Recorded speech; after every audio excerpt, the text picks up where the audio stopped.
Вітаем на малітоўным перапынку. У нядзелю 1 лютага слухаем Божае слово з Евангелля паводле Лукі. Раздзел 15, верша з 11 па 32. Прыповесць пра блуднага сына, міласэрнасць айца і дар вяртання. Каментар дае грэка-каталіцкі святар айцец Ян Маісейчык.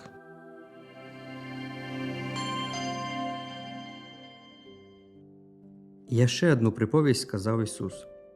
У аднаго чалавека было 2 сыны. І сказаў малодшы з іх бацьку: «Бацька, дай мне належную частку маёмасці». І падзяліў ім маёмасць. І праз некалькі дзён малодшы сын, сабраўшы ўсё, выправіўся ў далёкі край. І там змарнаваў маёмасць сваю, жывучы распусна. Калі ж выдаткаваў усё, стаўся вялікі голад у тым краі. І ён пачаў мець нястачу. І пайшоўшы, прыстаў да аднаго з грамадзянаў таго краю, і той паслаў яго на поле сваё даглядаць свінняў. І ён жадаў напоўніць жывот свой шалупіннем, якое елі свінні, і ніхто не даваў яму. Апамятаўшыся, ён сказаў: «Колькі парабкаў у бацькі майго маюць лішак хлеба, а я паміраю з голаду. Устаўшы, пайду да бацькі майго і скажу яму: Ойча, я саграшыў супраць неба і перад табой, і ўжо не варта называцца сынам тваім. Зрабі мяне адным з парабкаў тваіх». І устаўшы, прыйшоў да бацькі свайго. Калі ён быў яшчэ далёка, убачыў яго бацька ягоны і злітаваўся, і пабегшы, кінуўся яму на шыю і цалаваў яго. Сын жа сказаў яму: «Ойча, я саграшыў супраць неба і перад табой, і ўжо не варта называцца сынам тваім». А бацька сказаў слугам сваім: «Прынесіце найлепшыя шаты і апраніце яго, і дайце пярсцёнак на руку ягоную, і сандалы на ногі, і прывядзіце кормнае цяля, і закалеце, і паеўшы, будзем весяліцца. Бо гэты сын мой быў мёртвы і ажыў, прападаў і знайшоўся». І пачалі весяліцца. А старэйшы сын ягоны быў у полі. І калі, варочаючыся, падышоў дадому, пачуў спевы і скокі. І, паклікаўшы аднаго са слугаў сваіх, спытаўся: «Што гэта адбываецца?» Той жа сказаў яму: «Брат твой прыйшоў, і бацька твой закалоў кормнае цяля, бо атрымаў яго здаровым». Загневаўся ён і не хацеў увайсці. Тады бацька ягоны, выйшаўшы, клікаў яго. А ён, адказваючы, сказаў бацьку: «Вось я столькі гадоў служу табе і ніколі не адступіў ад прыказання твайго. І ты ніколі не даў мне і казляняці, каб мне павесяліцца з сябрамі маімі. А калі гэты сын твой, пажоршы маёмасць тваю з распусніцамі, прыйшоў, ты закалоў для яго кормнае цяля». І ён жа сказаў яму: «Дзіця, ты заўсёды са мною, і ўсё маё тваё. А з таго трэба цешыцца і радавацца, што брат твой гэты быў мёртвы і ажыў, прападаў і знайшоўся».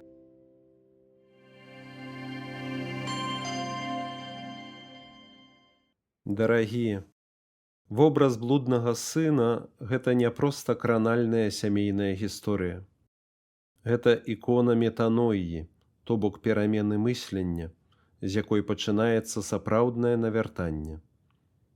Евангелле кажа: «Апамятаўшыся, ён сказаў: Колькі наймітаў у бацькі майго маюць хлеба злішкам? Устану і пайду да бацькі майго». Вось ключавы момант.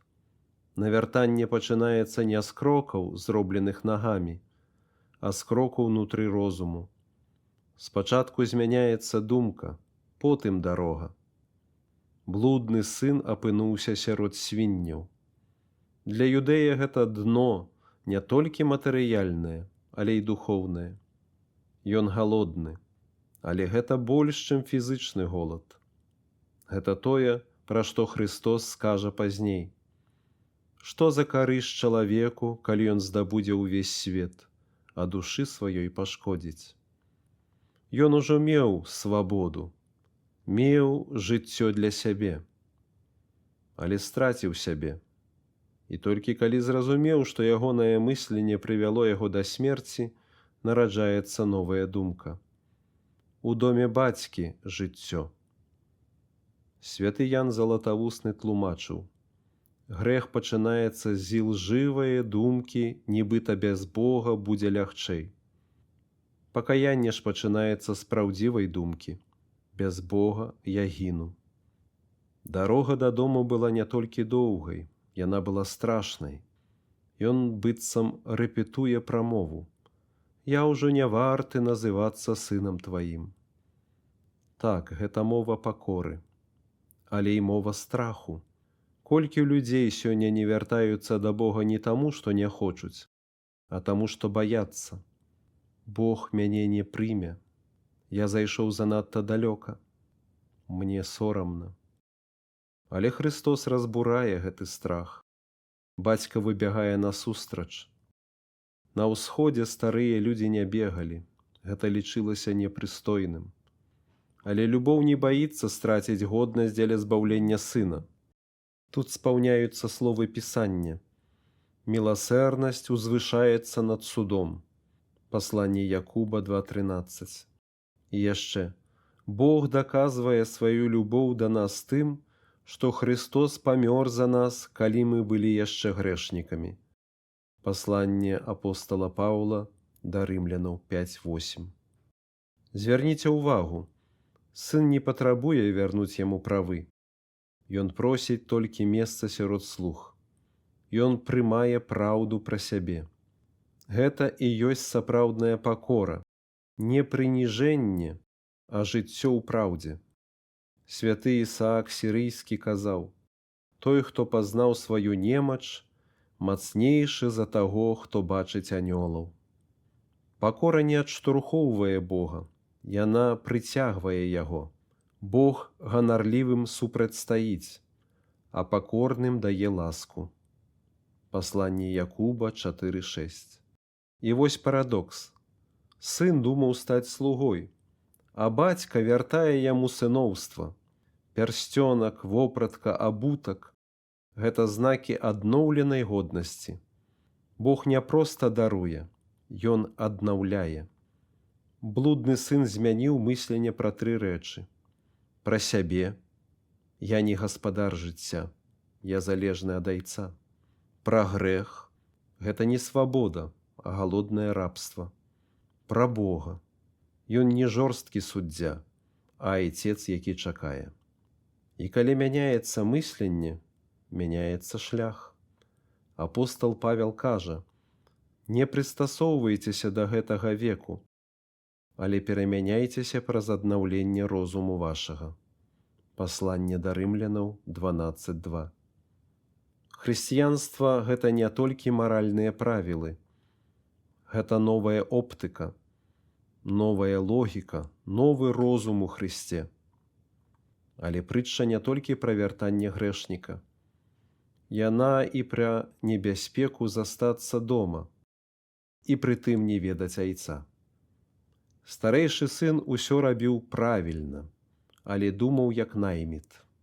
«Колькі гадоў служу я табе». У яго логіка заслуг, а не любові. Чэстертан, англійскі пісьменнік, мысляр і хрысціянскі апалагет, заўважаў, што хрысціянства – гэта не рэлігія тых, хто добры, а тых, хто ведае, што мае патрэбу ў міласэрнасці. А ягоны суайчыннік і таксама хрысціянскі мысляр Клайв Льюіс дадаваў: «Пакора – гэта не пра тое, каб думаць пра сябе горш, а пра тое, каб думаць пра сябе менш». Мы стаім перад Вялікім постам. Царква сёння не палохае нас подзвігамі. Яна запрашае зрабіць першы крок унутры. Апамятайся, устань, ідзі.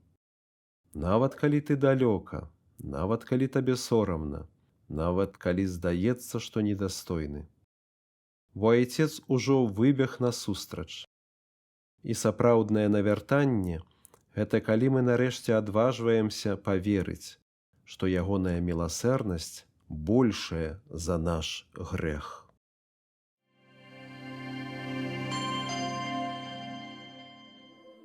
Отче наш, который есть у небе, святися имя Твое, приди владарство Твое, будь воля Твоя, як у небе, так и на землі. Хлеба нашего штодзённага дай нам сёння, и отпусти нам правины наши, як и мы отпускаем виноватым нашим. і не ўводзь нас у спакусу, але збаў нас ад злога. Амін. Ты знаешь, Боже, мои жадания, молитву чуешь Ты мою, мои тревоги, мои блукания перед Тобою не таю.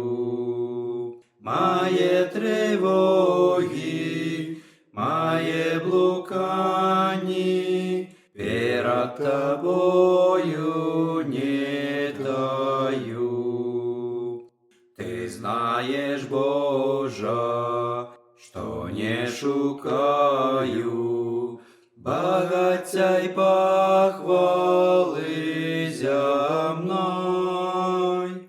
Ти на чужине, ти в родном краю, я прагну быть Твоим слугой. Ти на чужине, ти в родном краю, я прагну быть Твоим слугой. На серце тяжко, не раз я плачу, каб мог кудись би полетів.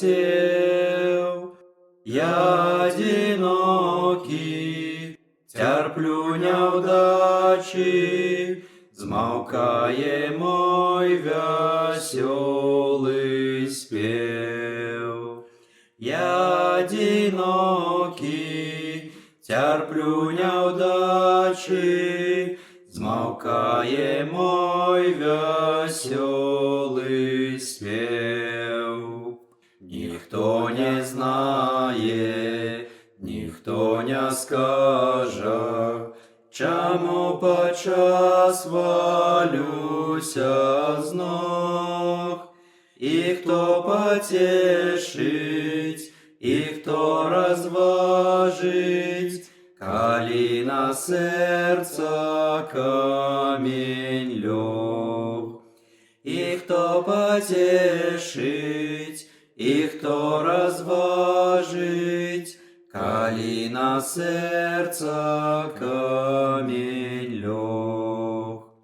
Каб серце розпач не полонила, тримай мяне своей рукой, бо трачу веру, бо слабне сила, а шлях далекий продо мной.